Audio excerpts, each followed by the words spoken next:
Hello and welcome to the ISE ETF and Index Outlook for October 29th, 2012. This is Patrick Sresna. As always, we start off with a chart of the S&P 500 using that Spider Exchange Traded Fund symbol SPY. And after a number of tests along the upside, the S&P has finally begun a good round of selling, and we've seen weakness all the way down toward the 140 level. This is certainly an indication that some form of a corrective move is underway. And we saw after such an overbought market on the upside, it was inevitable that we were going to get some sort of pullbacks in the market. The question is, how deep does this go, and will it emerge as a buying opportunity? If we see any further selling come in first thing this week, there could end up being weakness as low as the 134 to 138 area. And while overall there's always the risk that a sell-off like this could become something more ominous like a market crash, but it is unlikely at this point. And what is more likely is that this correction will lead to a buy on dip. And if we're given the opportunity to see the S&P trade down into the 134 to 138 areas, we will more than likely use that as an opportunity to accumulate. Next year, I want to take a look at the ISE Global Platinum Index, which is the symbol ORE.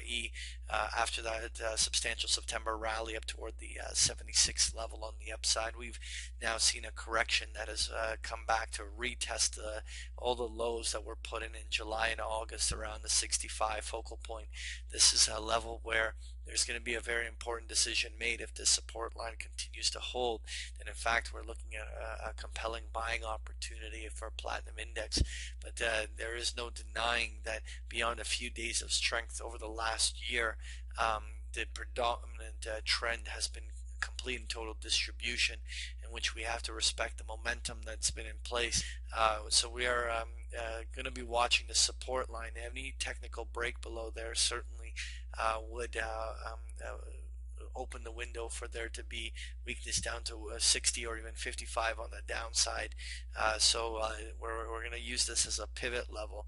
Technical breaks higher from here, we could very cautiously dabble with trying to see whether or not we've caught a bottom. But if it breaks to lower lows, respect the trend. Next year, I want to take a look at the ISE Cloud Computing Index, which is symbol CPQ. We were looking for the retracements there to find support around the 205 level, and the Cloud Computing Index cut through there very aggressively last week. While we are seeing some short-term signs of support along this 200 level, we could see short-term reversals, as even the NASDAQ is quite substantially oversold at this juncture.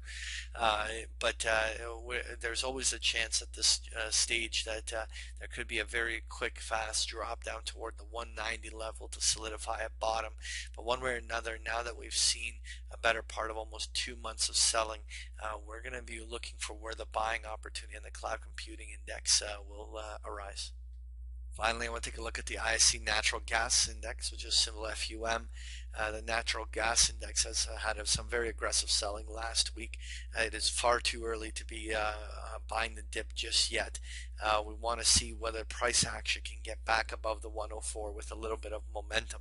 Anything that has short-term rallies that keep failing, it is still likely that the natural gas index could trade all the way down toward the 95 level, testing the supports of July before banging out another short-term bottom.